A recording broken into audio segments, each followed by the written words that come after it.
तो hello guys, welcome back to another vlog. तो आज का व्लॉग होने वाला है भानगढ़ किले के ऊपर। तो गाइस देखिए, यहाँ पे इस किले के बारे में कुछ लिखा है, पढ़ लीजिए।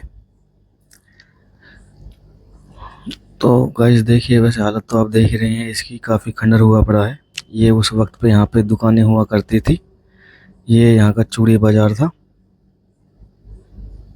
सन 1720 तक यहाँ 9000 से अधिक दुकानें व घर थे, जो बाद में धीरे धीरे गायब होते चले गए। इस किले के अंदर हवेलियां, मंदिर और सुनसान बाजारों के अवशेष बचे हुए हैं, जो इसके सुनहरे इतिहास का संकेत देते हैं।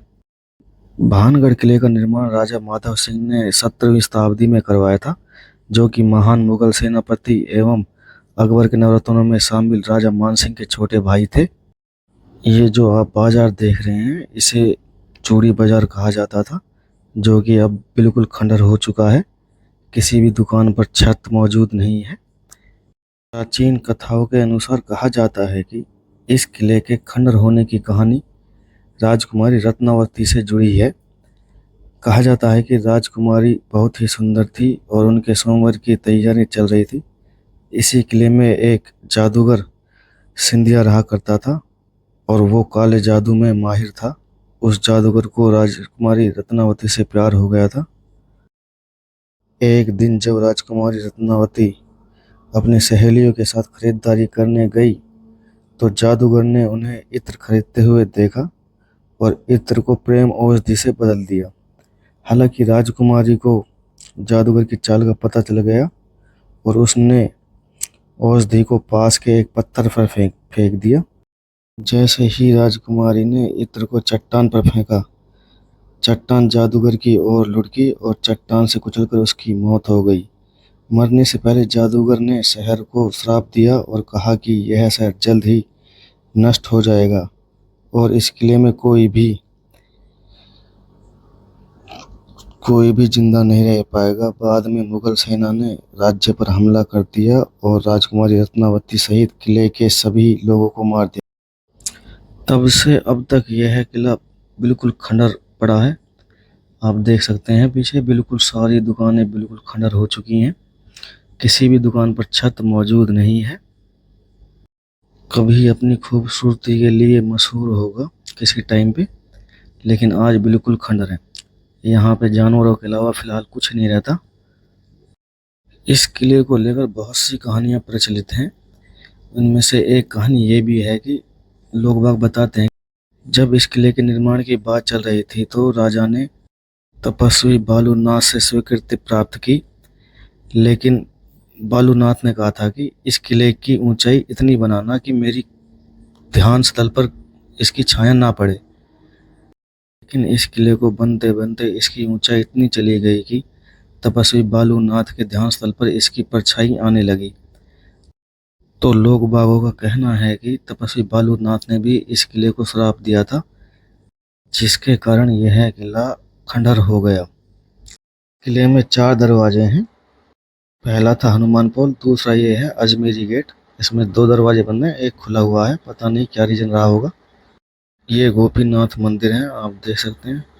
ये सामने वाली हवेली देख रहे हैं, ये उस टाइम पर 2 या 3 मंजिल की रही होगी, जो कि बिल्कुल खंडर हो चुकी है। ये है गोपीनाथ मंदिर। आओ चलते हैं ऊपर। यहाँ पे एक मूवी शूट हुई थी, करण अर्जुन। उस मूवी के कुछ सीन यहाँ पर शूट हुए थे, जिसमें शाहरुख और सलमान खान चूड़ियाँ लेकर अपनी माँ राखी जी के पास आते हैं, जब वो यहाँ से पूजा करके निकलती है। जो आप सामने देख रहे हैं वो राजा का महल दिख रहा है मंदिर के पीछे। चलते हैं और आपको दिखाते हैं कि कैसा दिखता है। तो फिलहाल हम आ गए हैं मुख्य द्वार पर। ये किले का मेन गेट है। जो पीछे वाला गेट था उसे अजमेरी गेट बोलते हैं। ये मुख्य गेट है किले का। आपको अंदर से दिखाते हैं कैसा दिखता है किला। वैसे तो खंडर है, कुछ रहा नहीं है फिलहाल। तो कहा जाता है कि आज भी इस किले में राजकुमारी रत्नावती और जादूगर सिंधिया की चीखें सुनाई देती हैं।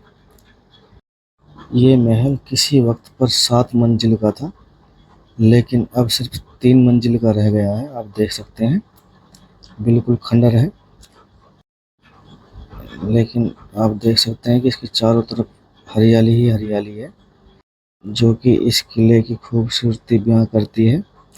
अरावली श्रृंखलाओं के बीचों बीच बसा यह महल किसी वक्त पर बहुत ही खूबसूरत रहा होगा। कुछ इतिहासकारों का मानना है कि रत्नावती नाम की कोई राजकुमारी नहीं थी। यह सिर्फ एक काल्पनिक कहानी है जो लोगों द्वारा बनाई गई है। एक बार आप इस किले के रास्तों को देखिए, क्या तकनीक से बनाए गए होंगे।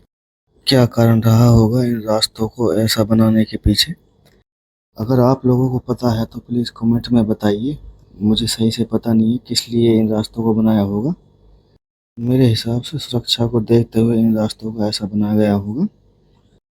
इसी टाइम पर यह किला बहुत ही खूबसूरत रहा होगा। चारों तरफ हरियाली है, पेड़ है, पहाड़ है, जिससे इसकी खूबसूरती देखते ही बनती है। इस किले को भारत ही नहीं पूरे एशिया का सबसे हॉन्टेड किला भी माना गया है। इस किले को भूतों का भानगढ़ नाम भी दिया गया है, क्योंकि लोग बागों का कहना है कि रात के समय में यहाँ भूतों का वास होता है। रात के समय पे यहाँ भूतों का मेला भी लगता है। हमने इस किले में आने से पहले यहाँ के जो लोकल लोग हैं उनसे मुलाकात की।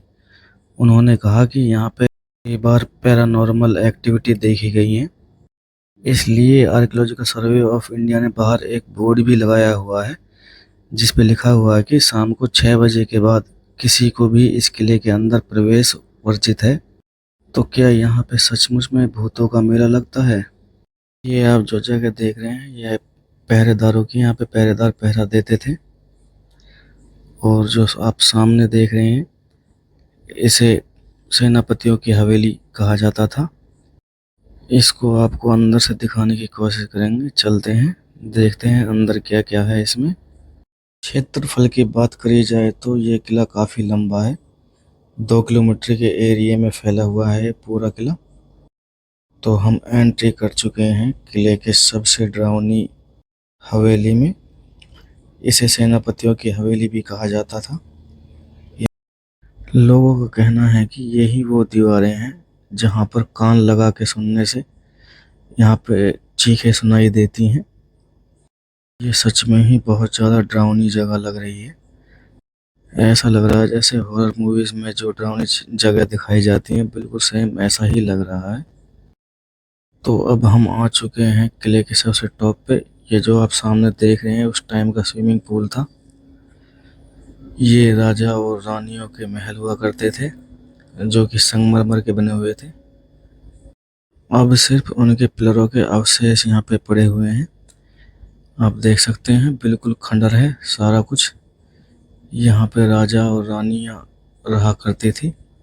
आप पीछे देख सकते हैं बिल्कुल खंडर है। यहाँ से आप देख सकते हैं कितना लंबा एरिया होगा इसका, कितने एरिया में फैला हुआ है। यहाँ से पूरा भानगढ़ दिखता है, देख सकते हैं आप जो ये सामने बिल्डिंग देख रहे हैं ये उस टाइम पे यहाँ का हथियार गाह था, जहाँ पे हथियार बनते थे, तोपें वगैरह बनती थी। आप देख सकते हो पहाड़ों के बीच में कितना खूबसूरत महल था किसी टाइम पर।